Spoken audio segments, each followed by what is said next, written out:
poor people, homeless people, and very low-income people in pockets all over the country now are starting to show some assertiveness. They're really taking some action. We're not seeing it in the papers. I'm seeing a little bit online. I read yesterday, bike rally outside of D.C., 55 miles long, 4 miles wide.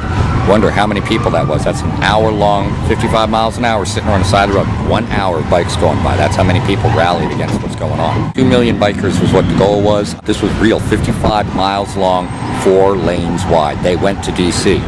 You won't see it on the news. You can Google the information. Take our country back. A group of people have our country that don't have the interests of the people. I don't know who they are. I just know they're out there. If they got money and they got power and they got control, they're influencing everything that goes on. What Occupy called the 1%. 300 people are controlling the world, and they're destroying it because they don't know how to act. In San Francisco, 2 years ago, just after 9/11, I think it was September 13th, in coordination with Occupy Wall Street, Occupy San Francisco got started. Mike is part of Occupy San Francisco. He's really the front street lines. They've never stopped. Never. Tell me about the protest of Ed Lee, the mayor of San Francisco, in City Hall. The strategy first off was get out here and make a spectacle. We got media attention literally by calling the mayor names. We also chalked during a press conference. Occupy's been under a media blackout for about a year now. Every action that we've taken, no news anyplace. Even the huge victories that we've had, it's very little about Occupy. We're all homeless. We've never had press. When we held the Federal Reserve last year for 8 months, there was not one article except at the very end when it was apparent that it was nothing but a drug and homeless encampment to the person who interviewed for the paper. One of us said that in the paper, and then the next thing we know, the entire protest is removed. By the police. By the police. By occupying a City Hall on the sidewalks. First of all, it's a vigil, which means you can stay day and night. This is actually in the Constitution. This was a 24-hour, 7-day-a-week vigil for 3 weeks during the America's Cup. Yes, it was supposed to be at the waterfront. They kicked us out, so we came to City Hall to complain. Why can't we have our vigil? It's a First Amendment protected thing. So they kicked us out of there. If we can keep it light and positive, we just want to draw attention and get people awake on these issues. We got invitations to a big shindig that they had with the elite. We had an invitation. We tried to send one of us in dressed naked on the top with just a bow tie drawn on because it was a black tie event, and we're homeless. We don't have clothes. So we sent him in. There was a run-by chalking. It said the mayor is an asshat right on the side of City Hall. It's not defacing City Hall. It is chalk. It wipes right off. We're getting a lot of smiles, and yesterday we had the honk if the mayor's an asshat sign out. We got beeped at a lot. The strategy was, number one, get media attention, which we've done. Create a spectacle, create humor, create lightness, get people coming together, create a bubble of positive energy. It's going to grow from that. We did this at the 101 last year, and it was incredible. That's what we 101 Market by the Federal Reserve Bank. We lived there for 8 months, and we were humorous. We had to fight the cops, just like we're doing here every night that you guys go to bed. We are at war out here with the police. They're not listening to the law. They're making it up as they go along. They're violating the law. They're attacking us. We got it all on video. We're having problems getting our video up because we also have to deal with constant hacking by some 3-letter agency that's trying to prevent us from getting the word out. They have failed to this point. We've gotten the word out. We need local people to come down here just to be counted, just sit on the ground with us. We had 40 people there yesterday. Today the water trucks came through and threatened all the occupiers. They're down at the waterfront raising hell. We got a second group over here, but we don't have a lot of numbers. We only got about half a dozen people on the ground right now. We called for a weekend rally, which means come down, sit with us, talk with us. Let's just discuss life. Let's just live life out here in the park. It's a beautiful day out here. Tomorrow we're going to do the same thing. Tuesday is our 2nd year anniversary. What is brilliant about Mike is that he's figured out the way to do this kind of thing, knowing the law. But if you know the law and you got 2 cameras on the cops, whether you're on live streaming or you streaming, if you're just videoing it, don't ever let them know that you're not live. That's the first biggest thing. And then you sit there and you say, oh my God, my audience is going up, but be reasonable. Don't say 1 million people are watching, say 100 people are watching. Oh, it went up to 120, it went up to 130. Oh, we're dropping some viewers. Mess with their minds. Then you got to go after the law, go after the Constitution, point to the flag. And I did this the other day and made a cop cry. I said, that flag up there, look at it wave.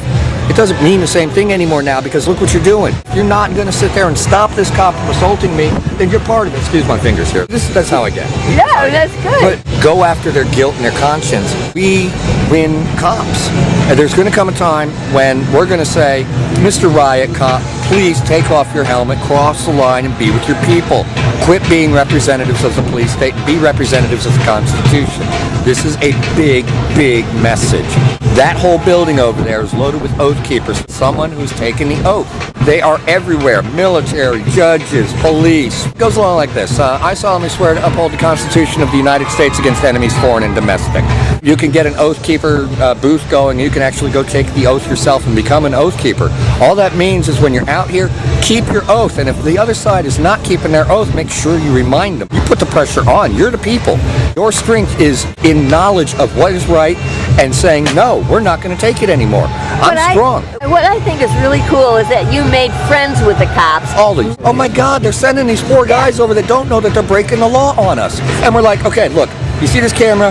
You're on TV now, okay? If you step forward and break this law, here it is being recorded. I'm explaining the law to you. It is your choice now. Do you want to break the law? They back off because they don't know what's up. And then you say, oh, wow, look, I got 1,800 viewers. Are any of them your neighbors?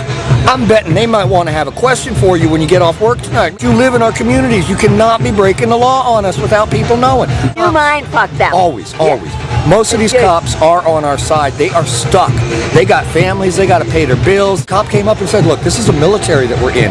We cannot disobey orders. I'm like, oh my God, what, you guys are following illegal orders. Refuse them. I yelled at the sheriff's department after I was assaulted by the police. I'm like, you guys are standing right here. You let them assault me. Do your jobs.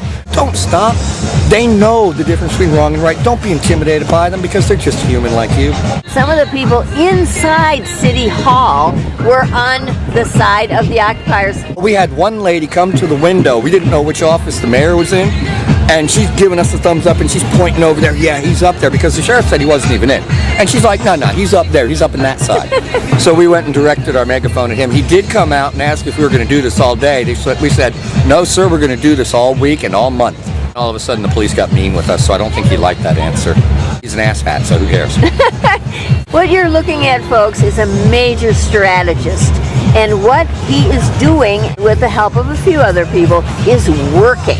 If any of these folks who are homeless, very low-income people, get media attention, it is a major victory. What we're trying to do is jumpstart this nationwide. This is a world-class city. If we can be successful here for a few more days, get a few more people paying attention, then we can do something positive. The mayor of the city's screwing up trying to stop us. The police chief is screwing up. It's all documented. On video. On video, yes. Yeah. We have not done anything to fight back legally. We're homeless. We don't have money for lawyers. But we got gigabytes worth of evidence if anybody wants to step up. We've also figured out a way to take down the sit-lie law. And we've also figured out a way to take down 647E, the illegal lodging. We've worked on these things for a year and a half. This is all the homeless have done, is go inside this building, which is the library. The library. And this is a big library. Yeah. We have researched, we have literally 500 or so people that were cycling through the Occupy encampment in front of the Federal Reserve. That's how big we are. They come in with little bits of information, and then we see what the larger picture is. GMOs are making you sick. The pharmaceutical industry is making you sick. Fukushima is making you sick. I see a pattern here. They're making us sick.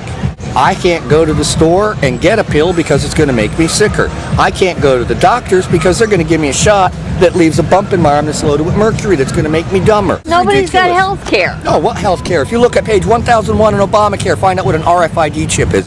1001 through 1003, it talks about the mandatory RFID chipping of Americans. It is an identification chip. They put it in you so that you have all your medical information and they can track you as you travel around. Smart Dust. Google that one. Hitachi Smart Dust. That'll scare the hell out of you. These are the kids whose education is being destroyed by these people that we're talking about. The people that we're fighting right now took a lot of money for the boat race and could have saved all the schools in San Francisco. And could have housed all the homeless people in San Francisco. There's no money in that. They'd rather put them in an SRO and only give them $60 a month. And all the bugs. It's not up to state code for any type of habitation. But they get away with it because the system doesn't work. That's what we're fighting. We got to get the people back in the system that are going to let it work. go and stand up and say, hey, I'm sick and tired of you saying that money is more important than people. Money is not more important than people, because without the people, the value of money does not exist. They think it's better to just make us sick, kill us off, and keep us as slaves. They'd rather control and crush. They do it the opposite way, with negative instead of positive. We're out here, we're going to try to do it with positive. I did that with the cops the other day. I said, man, you buy me a cup of coffee, I might leave. The cop came up 10 minutes later after he refused. He said, look, were you serious about the cup of coffee? I said, hell no. Want to buy me off? Give me my SSI. I might actually leave. I got refused because I smoke medical marijuana. They can't do that, but they did it. Thank you so much.